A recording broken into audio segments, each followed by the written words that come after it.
Hey guys, it's Vijay Samatsuams and welcome to this exclusive deep dive where we're going to dive deep into the music and lyrics of our favorite artists. And for today, makakasama natin si Edwin Hurry Jr.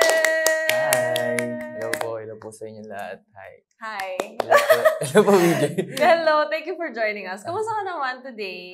I'm good po so far and busy lang sa pagsusulat ng mga songs pero yan, happy.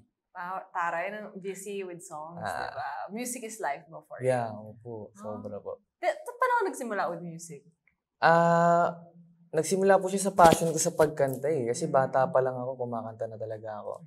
Tapos mahilig ako kumanta sa harap ng parents ko. Siyempre. Ganyan. Tapos sa mga classmate ko. Tapos eventually parang sinasabi na lang din nila na parang may potential. Tapos gano'n, parang inano ko na lang. Sabi naman nila may potential. Tapos yun parang in-improve ko na lang din. Eventually, nandito na ako sa mix. Wow! Thank you po, BJ. Thank you po for having me. You're welcome. Thank you na nandito ka, Edwin it's a Hurry pleasure Jr. Full name talaga eh. Kulang kasi yung Edwin, di ba? Dapat Edwin Hurry Jr. Eh, taray din ang last name mo eh. Opo. Oh. Hurry. Para nagmamadali. Very, very unique. Pero, curious ako kasi, syempre lahat tayo, especially sa mga household ng mga Pinoy, di ba? Mahilig naman talaga tayo kumanta, sa music. Pero curious ako, ano ba yung kinakanta mo nung bata ka? Kasi di ba, usually, may piece tayo nung bata tayo na parang specialty natin or go-to song natin. Madalas ko pong kinakanta. Kasi influence din siguro ng father ko. Kasi yung father ko po, nagigitara siya tapos kumakanta. Bali parang siya rin yung nagturo sa akin na maggitara at the same time na kumanta. Tapos yung kinakanta po namin lagi mga old songs. Yan. Mga Air Supply, I King, mga gano'n. Charot. Di ba mga gano'n po na song. Tawa na si Vijay. Grabe ganda ng rendition mo. Ginalo lang po yun, eme lang. Ganda ng rendition na Air Supply. Wow, I'm speechless. Speechless. Pero gusto ko yun, parang very old soul din. So, paano mo ma-describe ba yung parang type of music na gusto mong gawin bilang artist? Kasi sa ko po since isa rin po akong content creator na parang gumagawa ng mga harana. Ganun, more on mga love songs talaga yung most of the time na kinakanta ko talaga. Taray naman. We love that for you.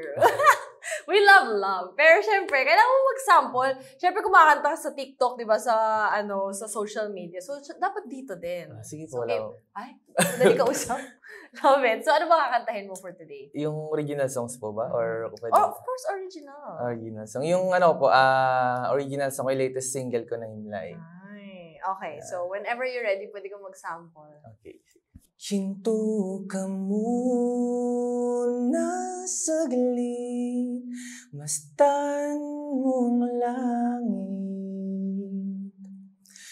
Tumingin sa mga bituin at huwag kalimutang humiling. Halika na, oh mahal, magpahinga tayong dalawa. Ipikit mga mata, huwag mo nang isipin ang iba, oh Himlay. Oh my God! Ang ganda-ganda ng boses mo. Nakakalma. Oo. Gusto ko yung personality mo kasi parang super bubbly, ang saya mong tao. Tapos yung pagkakanta mo, very calm. Ganon. I love it. So, kwento ka naman tungkol sa Himlay. Tungkol saan ba to? And paano mo ba nagawa yung Himlay? Actually, nasulat ko po yung song para sa lahat ng mga taong pagod na sa buhay. And especially sa lahat ng mga breadwinners. Opo. Kaya dun po sa mga lyrics ng part ng song, may mga po dun, hugot talaga. Kaya pala very emotional yung pagkakanta mo. Is this something na nakaka-relate ka? Actually, opo, kasi isa rin po akong breadwinner. Kaya talagang yung talaga ng song, talagang polido talaga siya na may pinagugutan din talaga. So sinasabi mo ba pagod na pagod ka na? Sakto lang po, may time na napapagod. Pero ganun naman talaga minsan yung life, di ba? Opo. Minsan napapagod talaga tayo. But the important thing is, we get back up and ginagawa pa rin natin yung kailangan Laban lang natin. ulit. Oo, Yes. pahinga lang tapos. Oo, and at least ikaw, na-express mo yung mga feelings mo sa kanta. Opo, through song. Oo. Through himlay. Oo, tama. So, pagkatapos mong gawin yung himlay, pagkatapos mong sinulat yung himlay, ano yung naging feeling mo na parang na-release mo yung ganong emotion mo? Actually, more on sa fans talaga eh. Kasi ang nangyari po nun, request song din talaga siya. Kasi po, meron po akong content na sa vlogs ko po na parang may nakausap din akong breadwinner and napag-usapan namin yung about sa pagiging breadwinner, yung mga hirap, sacrifices. Then, may mga parang mga viewers na nag-request na baka pwede kang gumawa ng song about sa mga breadwinner. Then eventually po after 2 months ata nung release nung vlog ko na yun, sinulat ko po yung song. Then nung na-release po siya yun, ang daming mga nakarelate, ang daming nag-message na thank you kay Edin kasi ganyan. Sobrang nung song ganyan sa kanila. Helpful, ganyan. Yeah, yun po. Yun yung impact sa akin. Wow! Sobrang laking impact talaga sa akin. And what a good content creator, no? Parang you really help people then. Yung parang yung mga request nila. Siyempre, hindi madali magsulat ng kanta. Like, hindi talaga siya madali. But the fact na parang yung request nila, na-grant mo, tapos ang ganda pa nung kanta. I'm sure, ang saya din sa feeling.